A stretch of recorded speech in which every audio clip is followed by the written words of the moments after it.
नमस्कार साथियों, स्वागत है आपका हमारे YouTube चैनल हरगोविंद यादव से वैष्णव यादव कंपटीशन क्लासेस में। आज का टॉपिक है हमारा मगध साम्राज्य। हमारे भारत का सबसे पहला जो वो है मगध का साम्राज्य का उत्कर्ष होता है। यहीं से हमारा सब छोटे छोटे राजा जो होते हैं वो राज्य करते हैं। देखिए, मगध साम्राज्य को हम छोटे छोटे 7 राजवंशों ने राज्य किया था। इसको हम एक ट्रिक के द्वारा पढ़ेंगे। हसीन, मसूब, सहा। हा से होता है आपका हर्यक वंश, सा से होता है शिशुनाग वंश, और ना से होता है नंद वंश, और मा से होता है मौर्य वंश, और सा से होता है शुंग वंश, और का से होता है कर्ण वंश, और सा से होता है सातवाहन वंश। देखिए, ये छोटे छोटे 7 राजाओं ने राजवंशों ने राज्य किया था। 7 को हम कवर करेंगे। नंबर 1 होता है हा से हमारा हर्यक वंश। हर्यक वंश का संस्थापक कौन था? देखिए, बिंबिसार, बिंदुसार नहीं, बिंबिसार। हर्यक वंश का प्रथम संस्थापक था बिंबिसार। बिंबिसार इतना हरामी था कि ये अपने क्षेत्रफल विस्तार करने के लिए अपने पुत्र को शादी नहीं करने देता था, ये खुद शादी करता रहता था। और इसने शादी कर करके क्षेत्रफल विस्तार बढ़ाना स्टार्ट कर दिया था और मगध पर इसने अपना अधिकार जमा लिया। देखिए, अजातशत्रु इसका पुत्र था। एक अजातशत्रु को पता चला कि लगता है कि हमको भी बूढ़ा होकर ना मरना पड़े, हमारी शादी ना हो। इस वजह से इन्होंने क्या किया था, बिंबिसार को 483 ईसा पूर्व में अपने पिता की हत्या कर 493 ईसा पूर्व अजातशत्रु गद्दी पर बैठ गए। और यहाँ का राजा कौन बन गया? अजातशत्रु भी क्षेत्रफल विस्तार के लिए शादी करने लगा और शादी कर करके क्षेत्रफल बढ़ाने लगा। इसके बेटा ने क्या किया था, अपने पिता को भी 461 ईस्वी में क्या किया, गर्दन उड़ा दी, खचाक कर दी और गद्दी पर बैठ गए। 461 ईसा पूर्व में गद्दी पर उदयन बैठ गया। उदयन बहुत चालाक था, अपने पुत्र से बार बार पूछता था। जब इसका पुत्र 16 साल की या 14 साल की उम्र में था तो पूछता है कि बेटा क्या शादी तो न करनी? तो मैं पूछने लगा पहले ही, जिससे कि कहीं पता चले कि हमरे बेटे ने हमने अपने पिताजी की हत्या कर दी, कहीं हमारा बेटा हमारी हत्या कर दे। इसलिए उदयन ने अपने पुत्र की पहले बचपन पे ही शादी कर दी। बहुत चालाक था। आगे देखिए, इनका एक सेनापति था जिसका नाम था शिशुनाग। इनके बाद ये धनुधर नहीं थे, इतने योद्धा नहीं थे। इनकी मृत्यु के बाद अगला जो संस्थापक बना था शिशुनाग वंश ने, शिशुनाग ने किसकी स्थापना कर दी? शिशुनाग वंश की स्थापना कर दी। और शिशुनाग वंश की स्थापना कब की गई थी? क्वेश्चन आता है 412 ईसा पूर्व में की गई थी। देखिए, ये भी इतना बलवान, शक्तिशाली और योद्धा नहीं था। इसका ज्यादा लमसम 30 साल तक इसका वो चला था शासन। उसके बाद में इसका एक सेनापति हुआ था जिसका नाम क्या था? महापद्मनंद। क्या था? महापद्मनंद। तो इसी के साथ साथ शिशुनाग वंश की समाप्ति हो गई थी। शिशुनाग वंश को किसने समाप्त कर दिया? इस शिशुनाग वंश का एक सेनापति था जिसका नाम था महापद्मनंद। महापद्मनंद ने शिशुनाग वंश को समाप्त करके नंद वंश की स्थापना कर दी। और नंद वंश पर किसका राज हो गया? महापद्मनंद का। पहला राजा हर्यक वंश का बिंबिसार, फिर इसके बाद अजातशत्रु के बाद उदयन के बाद नया वंश की स्थापना हुई थी शिशुनाग। इसकी स्थापना किसने की थी? शिशुनाग ने। अगला वंश आता है नंद वंश की स्थापना किसने की थी? महापद्मनंद ने। महापद्मनंद का पुत्र था जिसका क्या नाम था? धनानंद इसका पुत्र था। ये बहुत ही हरामी था धनानंद। देखिए, ये धनानंद इतना हरामी था कि ये विदेशी सीरिया के जो नरेश थे, एंटियोकोकस जो डायोकोकस थे, एंटियो फर्स्ट के नाम से भी जानते हैं इन्हें। एंटियोकोकस जो फर्स्ट जो थे, ये सीरिया के नरेश थे यानी कि, ठीक है, विदेश के। इनसे ये धनानंद क्या करता था? ये क्रय विक्रय करता था, मीठी शराब। क्वेश्चन आता है मीठी शराब और किसकी व्यापार करता था? मीठी शराब और अंजीर। और किसकी करता था? यूनानी दार्शनिक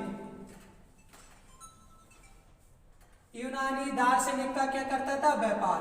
ठीक है, यूनानी दार्शनिक के व्यापार की सीरिया के नरेश एंटियोकोकस ने इनकार कर दिया। इन्होंने मीठी शराब और अंजीर तो दे दी, लेकिन इन्होंने यूनानी दार्शनिक को देने से मना कर दिया, ठुकरा दिया। कहा था कि हमारे यहाँ यूनानी दार्शनिक का क्रय विक्रय नहीं होता है। आगे देखिए, इधर भारत खुशी खुशी अपना राज्य कर रहा था बिहार में। इधर देखिए भारत पर अचानक एक ग्रहण मंडरा जाता है। क्या होता है, इधर बाहर विदेश से विदेशी आक्रमण करने के लिए सिकंदर आ जाता है 356 ईसा पूर्व में। क्वेश्चन आता है कि सिकंदर का जन्म कब हुआ? तो सिकंदर का जन्म 356 ईसा पूर्व में हुआ था। सिकंदर जो था वो भारत पर आक्रमण करने के लिए 326 ईसा पूर्व आ गया था। कहां पर आ गया था? ब्यास नदी के पास आ गया था। ब्यास नदी पर आ गया था। ये ब्यास नदी जो पड़ती है वो पंजाब में पड़ती है। देखिए ये सिकंदर की पत्नी थी, उसका नाम था रैक्सोना। जब ये भारत पर आक्रमण करने के लिए आया था तो एक स्थान का नाम है पोरस। पोरस पर इसने क्या किया था? 356 ईस्वी में इसने पोरस में आकर युद्ध बोला था और पोरस पर अपना कब्जा कर लिया था। पोरस के राजा को हरा दिया था। पोरस के राजा को हराने के बाद पोरस के राजा ने इसके सिकंदर के सामने घुटने टेक दिए और बोला कि महाराज हमें माफ कर दो। सिकंदर ने कहा हाँ हम तुझे माफ कर देंगे, लेकिन अगले जब तुम हमारी सेना में शामिल हो जाओ, आगे जब हम किसी से युद्ध करेंगे तो आप हमारा सहयोग करोगे। उसने ठीक है महाराज प्राण बख्श दिए। और ये क्या करता था? सिकंदर बहुत चालाक था ससुरा। ये अपनी पत्नी रैक्सोना से जिस किसी को युद्ध में जीत देता था अपने में शामिल करता था, अपनी पत्नी से राखी बंधवा दिया करता था कि कोई ऊंच नीच ना हो, आगे कोई विश्वासघात ना करे। ठीक है, इसी प्रकार से इसने बहुत विदेशी जीतते हुए आ रहा था ये, और इसी को कहते हैं पोरस की संधि हुई थी। क्या हुई थी? पोरस की संधि। ठीक है, आगे देखें। जब ये सिकंदर ब्यास नदी पर आ गया था, इधर पाकिस्तान में एक यूनिवर्सिटी जिसका नाम है तक्षशिला महाविश्वविद्यालय, सबसे पुरानी यूनिवर्सिटी है। इसके गुरु का क्या नाम है? चाणक्य। चाणक्य का दूसरा नाम क्या है? विष्णुगुप्त। चाणक्य के दूसरा नाम है विष्णुगुप्त। ठीक है, ये तक्षशिला महाविश्वविद्यालय के गुरु थे जो जैन धर्म के अनुयायी थे। ये क्या करते थे? इन्होंने देखा था कि विदेशी आक्रमण करने के लिए सिकंदर भारत पर आ रहा है, मुझे इसे रोकना होगा। और इधर ये धनानंद अपनी शासन में आराम से घोर। चाणक्य का दूसरा नाम क्या था? विष्णुगुप्त। विष्णुगुप्त के नाम से भी जानते थे, जो तक्षशिला विश्वविद्यालय के गुरु थे। इन्होंने क्या कहा था? ये धनानंद के पास आए और धनानंद को आकर सूचना दी कि महाराज आपको कुछ नहीं पता, भारत पर ग्रहण मंडरा रहा है, बाहर से विदेशी आक्रमण करने के लिए सिकंदर आ रहा है और आपको उसे रोकना होगा। तभी धनानंद कहने लगा अरे नहीं, कोई युद्ध हमारे सामने किसकी क्षमता है जो हमसे युद्ध करे? कोई नहीं है, ये जबरदस्ती इसे बाहर दरबार से बाहर भगा दो। तभी चाणक्य को बेइज्जती करके उसकी चोटी पकड़कर बाहर निकलवा दिया धनानंद ने। और धनानंद ने दरबार में खड़े होकर कहा उसी के सामने कि जा धनानंद, चाणक्य ने कहा था धनानंद से कि जा धनानंद, अपनी बेइज्जती का बदला मैं जरूर अवश्य लूंगा। तभी धनानंद कहने लगा कि अपने सेनापति के ले जाओ इससे और जाकर इसकी गर्दन उड़ा दो। तभी एक 5 साल का लड़का जो धनानंद की सेना में था, उसका नाम था चंद्रगुप्त मौर्य। चंद्रगुप्त मौर्य जो था वो 5 वर्ष का था। उसके लिए मारने के लिए ले जा रहे थे चाणक्य के लिए। तभी उसने जाकर उसके प्राण बचा लिए और प्राण बचा लिए उसके बाद में चंद्रगुप्त मौर्य को ये चाणक्य जो थे ये अपने साथ ले गए। कहाँ? पाकिस्तान, तक्षशिला यूनिवर्सिटी ले गए। तक्षशिला यूनिवर्सिटी ले जाने के बाद इन्होंने वहाँ पर उनको शिक्षा प्रदान कराई। शिक्षा प्रदान कराने के बाद में कहा था कि आपको वहाँ का महाराज बनाएंगे, राजा बनाएंगे। तो इधर इसने कहा था, ये समझदार थे गुरु, इन्होंने कहा था कि इससे तो बदला मैं बाद में लूंगा, पहले ये सिकंदर मेरा मेन दुश्मन कौन है? सिकंदर है। पहले मैं इस सिकंदर को मुझे भारत से रोकना होगा, ये भारत में प्रवेश नहीं करे।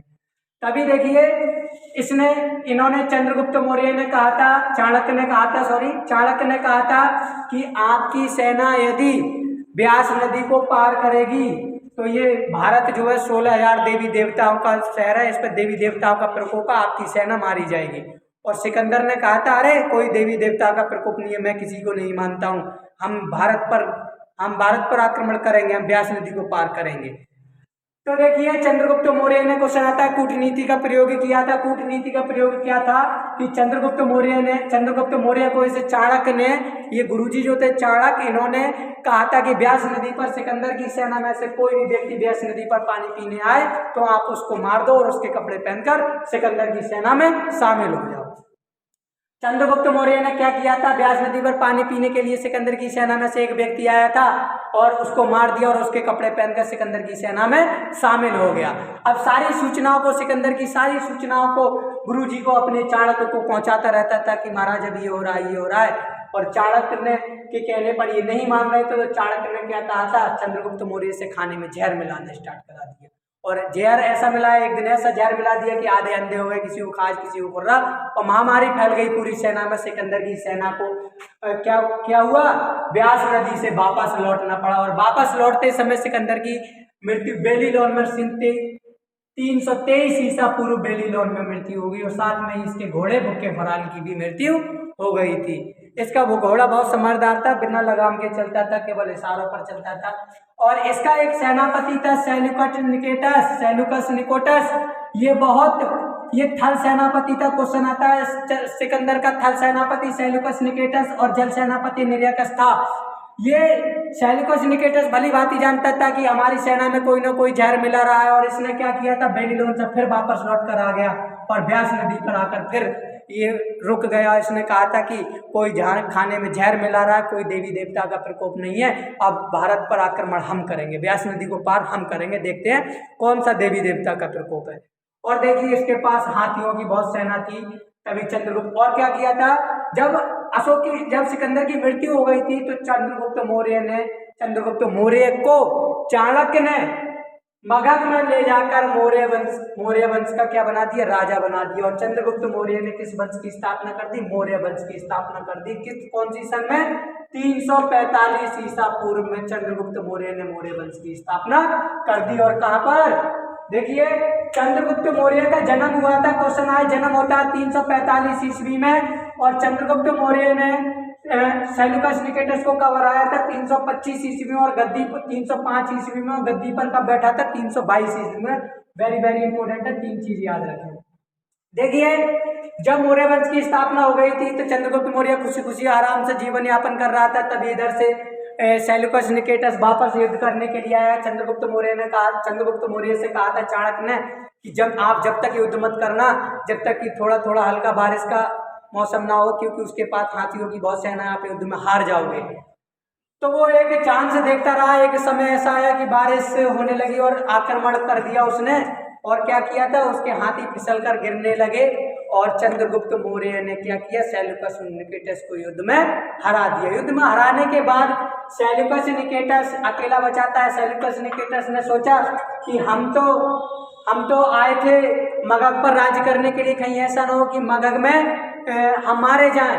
और क्या किया था, वापस गया और अपने चिट्ठी लिखकर, उसने पत्र लिखकर अपनी बेटी कार्नेलिया को बुला कर ले आया। कहाँ, मगध में बुला लाया, मतलब मगध में लाकर लाया। जैसे ही चंद्रगुप्त मौर्य ने सेल्यूकस निकेटस को मारने के लिए तलवार उठाई, वो वैसे ही उसने अपनी पुत्री कार्नेलिया को आगे बढ़ा दिया। और चंद्रगुप्त मौर्य का दिमाग घूम गया। उसने कहा कि देखो, सेल्यूकस निकेटस से कहा, देखो मैं तुम्हारे प्राण बचा सकता हूँ यदि तुम अपनी पुत्री से मेरी शादी करा दो। तो वो कहने लगा, सेल्यूकस निकेटस कहने लगा, कह रहे हमें इसलिए तो अपने प्राण बचाने के लिए तो अपनी पुत्री को लेकर आए, कर लो शादी। और शादी करा दी। अब देखिए चंद्रगुप्त मौर्य ने शादी कर ली कार्नेलिया से शादी करने के बाद मगध में ले आया। सेल्यूकस निकेटस सोचने लगा कि कहीं ऐसा ना हो, इसने हमारे साथ युद्ध किया, हमारी बिटिया को ले जाकर किसमें, मगध में ले जाकर, यानी बिहार में ले जाकर पीटे। उसने अपना एक राजदूत, जिसका क्या नाम था, मैगस्थनीज को अपनी बिटिया की देखरेख के लिए राजदूत को भेज दिया था। किसके दरबार में, चंद्रगुप्त मौर्य के दरबार में। क्वेश्चन आता है, चंद्रगुप्त मौर्य के दरबार में कौन आया, तो मैगस्थनीज आया था। किसका राजदूत था, सेल्यूकस निकेटस का राजदूत था। ठीक है, इस मैगस्थनीज ने इंडिका नामक पुस्तक लिखी थी। यानी कि क्वेश्चन आता है कि मौर्य वंश की जानकारी किससे मिलती है, तो इंडिका नामक पुस्तक से मिलती है। तो देखिए कार्नेलिया, इस मैगस्थनीज ने का कार्य था कि कार्नेलिया की सूचना को सेल्यूकस निकेटस के पास पहुंचाना। ठीक है, आगे देखिए चंद्रगुप्त मौर्य आराम से अपने जैन धर्म को अपनाकर और बौद्ध धर्म को अपनाकर खुशी खुशी जीवन यापन करने लगा। और इसका एक पुत्र था जिसका क्या नाम था, बिंदुसार। ये बिंदुसार इसका पुत्र था। बिंदुसार के 101 पुत्र थे, इनमें से 99 नाजायज पुत्र थे।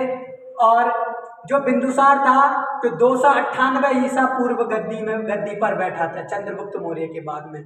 इसका बेटा था बिंदुसार। देखिए बिंदुसार जो था, बिंदुसार के 2 पुत्र थे। इनके बड़े पुत्र का नाम था सुसीम और छोटे पुत्र का क्या नाम था, अशोक। ठीक है, सुसीम का एक पुत्र था जिसका क्या नाम था, उपगुप्त नाम था। देखिए मेन पावर थी बिंदुसार, मगध में राज्य कर रहा था बिंदुसार ने अपने बेटे बड़े बेटे को किसे सुसीम को जम्मू कश्मीर का राजा और छोटे बेटे अशोक को अवंती का राजा बना दिया था, और मेन पावर बिंदुसार के पास। तभी शुरू से जम्मू कश्मीर वाले कहते थे कि हम भारत का हिस्सा नहीं है, भारत का हिस्सा नहीं है। जम्मू कश्मीर वालों ने सुसीम को इतना मारा कि वहां से मार कर भगा दिया और वापस आ गया और अपने मगध में आकर बोला पिताजी हमको बहुत मारा है जम्मू कश्मीर वालों ने। तभी बिंदुसार ने क्या किया था, बिंदुसार ने अपने छोटे बेटे अशोक से कहा कि बेटा क्या तुम जम्मू कश्मीर के विद्रोह को दबा सकते हो। अशोक ने कहा जी पिताजी, और तीसरे दिन गया, जाकर जम्मू कश्मीर में सब बूढ़े बच्चे जवान सबको एक साथ काट डाला और विद्रोह दबा दिया और आ गया अपनी अवंती। आकर कहा पिताजी से कि पिताजी जम्मू कश्मीर का हाल देख लो क्या हाल है। तो जम्मू कश्मीर में उसने कहा था, इस अशोक ने कहा था कि जो भी व्यक्ति अगर बिहार का यहाँ आएगा और उसके नाम के आगे अगर इज्जत नहीं की, किसी के अगर श्री नहीं लगाया, तो वो बिहार में इसमें रहना है तो रहे, जम्मू कश्मीर नहीं रहना है तो भाग जाओ। तभी से जम्मू कश्मीर का नाम बदलकर श्रीनगर रख दिया गया था। देखिए ये घोषणा करने वाला था बिंदुसार, ये बूढ़ा हो गया था, बिंदुसार घोषणा करने वाला ही था और कि इसमें मगध का राजा कौन, मेरा छोटा बेटा अशोक बनेगा। तब तक उसकी मृत्यु हो गई थी, और मृत्यु हो जाने के बाद में बिंदुसार की मृत्यु हो जाने के बाद में उसकी जो 99 नाजायज औलाद और थी, जो जहाँ की हो जाती, वो भी अपना हिस्सा मांगने के लिए आ गई कि भाई हम गांधी पार्क के हैं तो गांधी पार्क हमें दो, चिड़िया मैदान हमें दो, कि ये हमें दो वो हमें दो, सब लेने आ गए।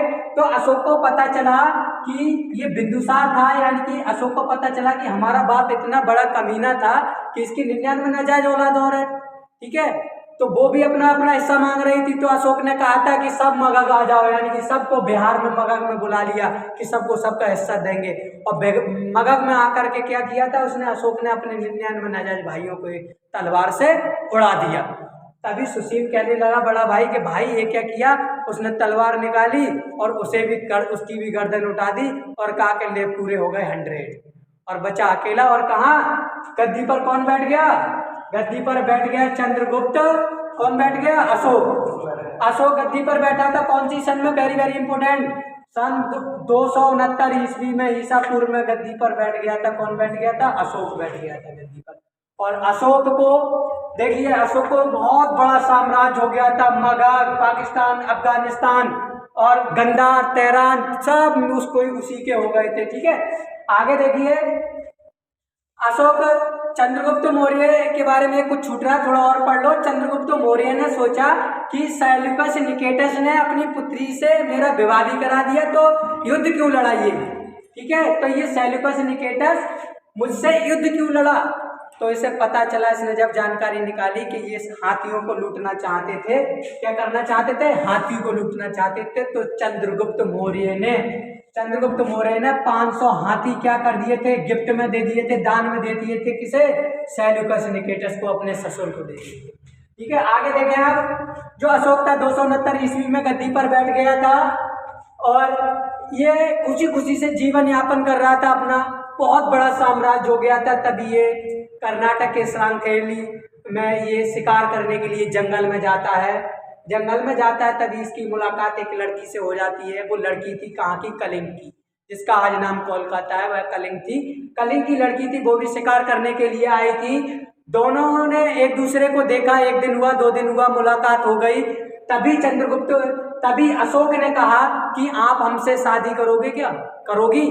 तो लड़की ने कहा कि ना जान ना पहचान, हम तुम्हारे मेहमान, मतलब पहले ही शादी कर लें, आप ये तो बताओ पहले कि आप हो कौन।